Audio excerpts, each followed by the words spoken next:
So in today's episode, what we're gonna do is we're gonna get into the fresh storing tips. I'm gonna talk to you about different preservation techniques and we're gonna dive into one of them. We're gonna show you 3 recipes and then by the end of it, we're gonna taste everything and I'm gonna give you some troubleshooting tips. Let's get to it. What is the best way to preserve a cucumber? Hang on, I'll let you know in a minute.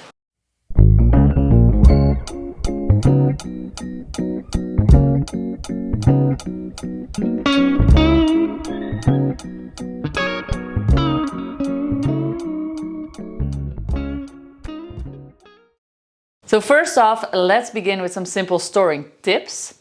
Tip number 1, 15 degrees Celsius to 50 degrees Fahrenheit is the preferred temperature at which a cucumber is stored with high humidity. So whichever spot in your house is closest to those conditions is the best spot for it.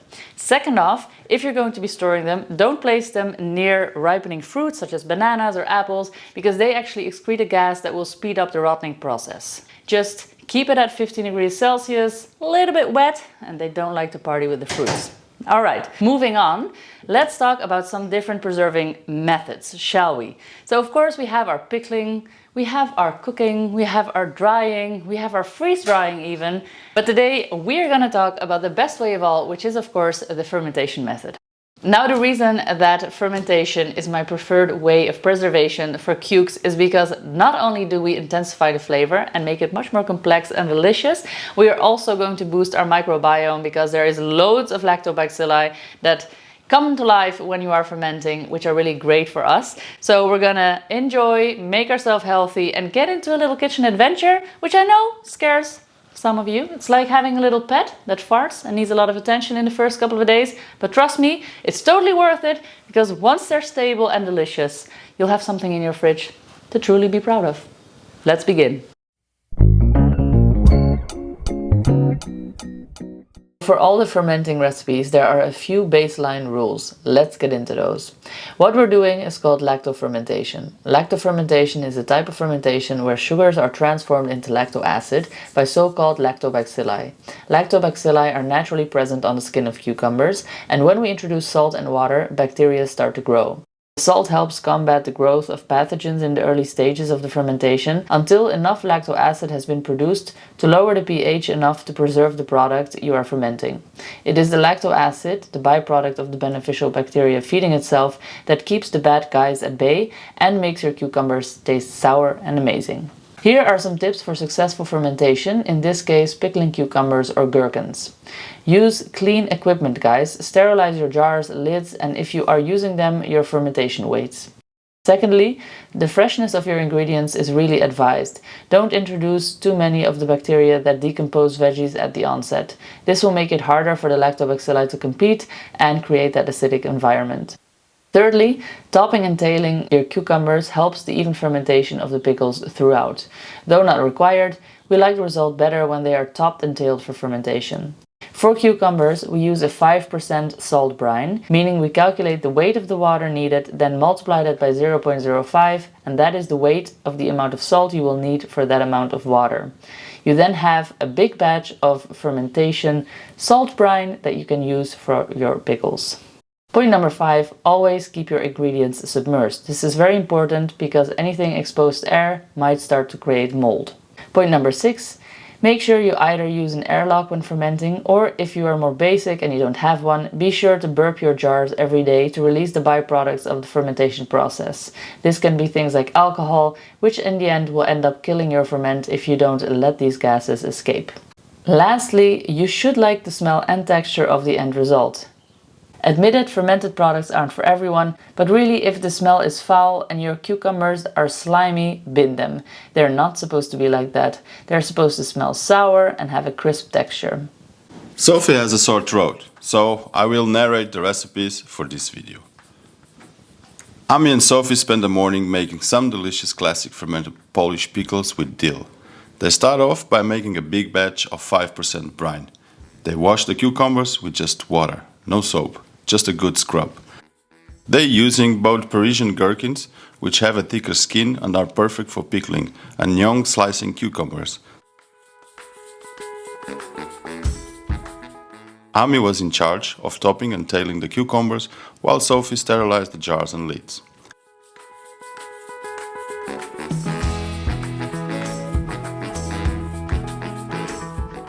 For 1 liter 35 ounces jar of classic Polish dill pickles, here's what you'll need.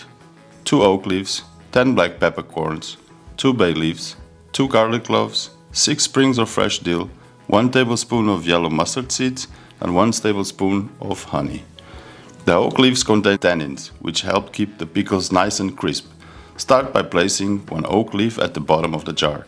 Then add the dill, garlic, peppercorns, bay leaves, and the honey.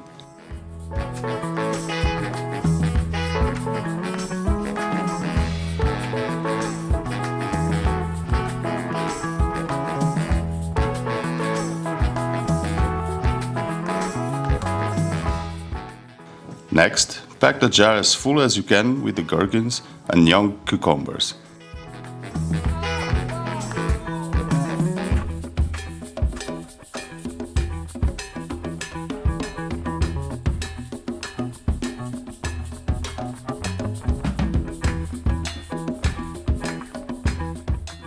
Then pour over the salt brine until the cucumbers are fully covered. And top it all off with a second oak leaf to keep everything nicely submerged. Close the jar and give it a little shake. That's it. It's ready to ferment.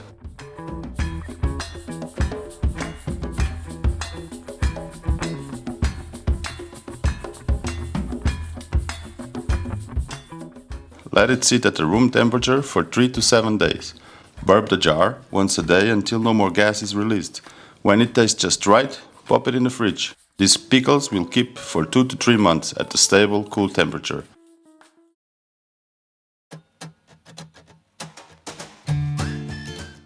Asian-inspired star anise and orange fermented pickles. For this one, you will need 2 tablespoons sesame seeds, 3 stripes of orange peel, 23 ml soy sauce, 74 ml water, 3 tablespoons coconut sugar, 1 star anise, a submersion press, a sterile 1 liter 35 ounces jar and lid, a handful of dehydrated onion slices, enough pickling cucumbers to tightly fill the jar, and of course enough salt brine to submerge everything. Start by adding the soy sauce and water. Together that makes about 5% salt brine. Then add the orange peel, the sugar and the star anise. Give it all a good mix and then add it in the onion and the sesame seeds.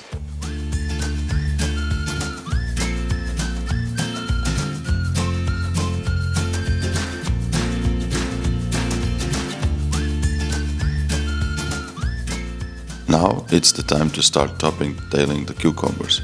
Pack the cukes in as tightly as you can. Really press them down.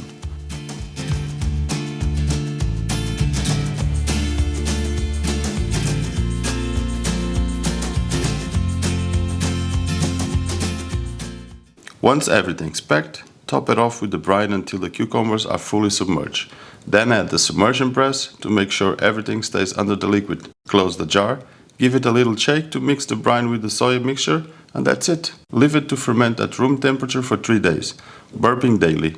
Then store in the fridge. It'll last 2 to 3 months as long as it stays cool and the ingredients are submerged.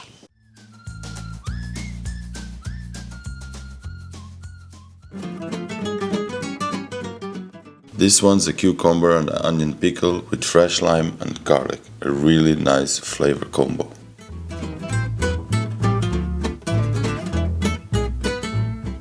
To fill a liter 35 ounces jar, you'll need 1 white onion, 4 lime leaves, 6 garlic cloves, 1 tablespoon tomato flakes, 1 tablespoon fermented tomato paste, tomatada, 3 tablespoons fish sauce, and enough cucumbers to fill the whole jar.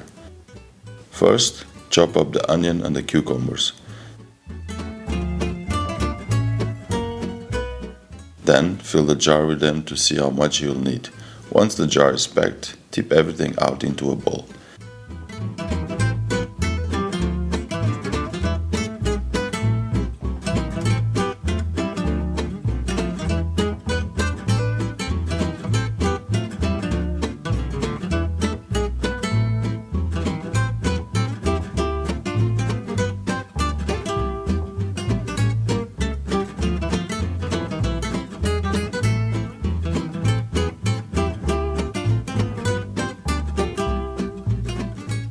Now in the empty jar, toss in a handful of cucumbers and onion mixture. Then tomato flakes, tomato paste, lime leaves and the grated garlic.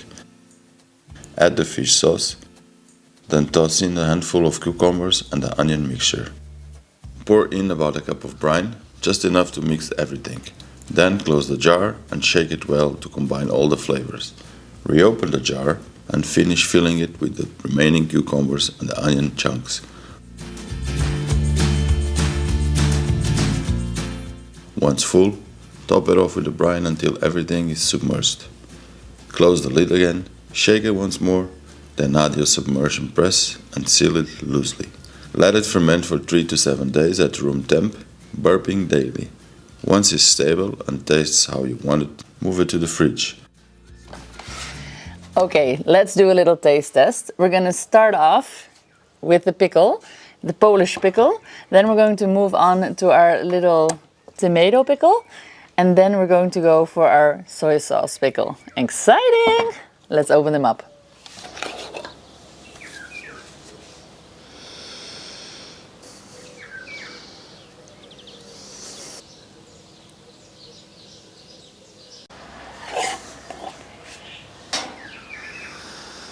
Ooh, it smells very oniony.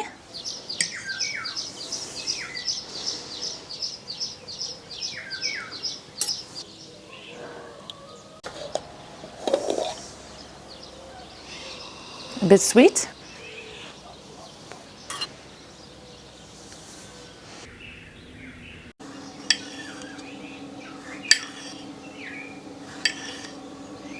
It looks very beautiful. It was very crunchy when I sliced it.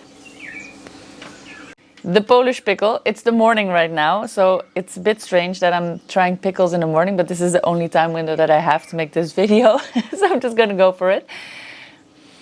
It's very crunchy when I cut into it, so that's promising because crunch is everything in a pickle.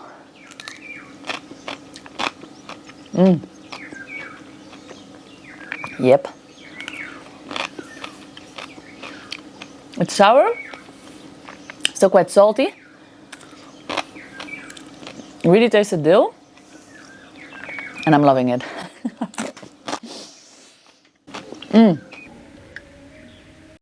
So the next one is our tomato and onion one, and garlic.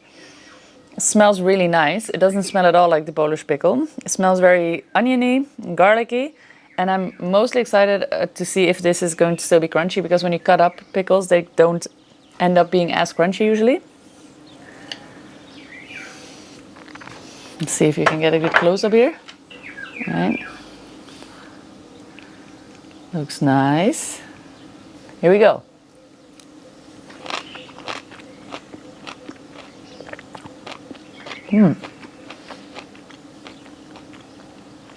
It's a lot more acidic than the other one.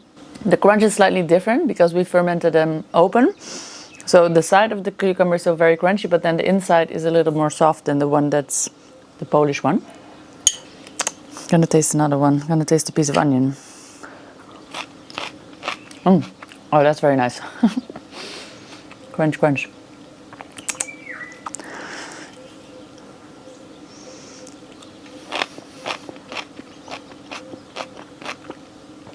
I like it. It's very sour. Very sour.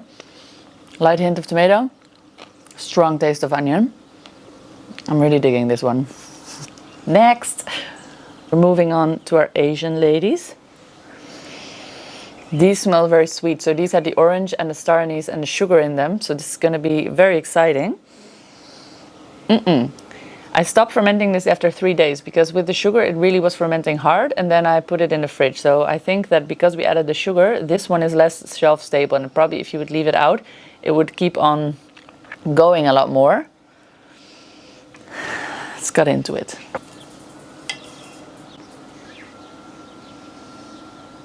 Here we go.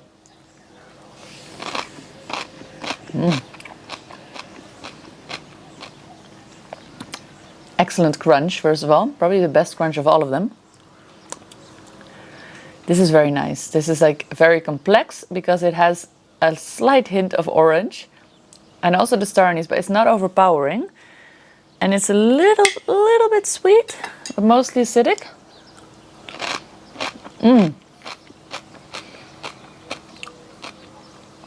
The crunch is great on this one. I'm so impressed by how crunchy this is. I think it's also because it's served cold, because this one is coming from the fridge as I stop the fermentation.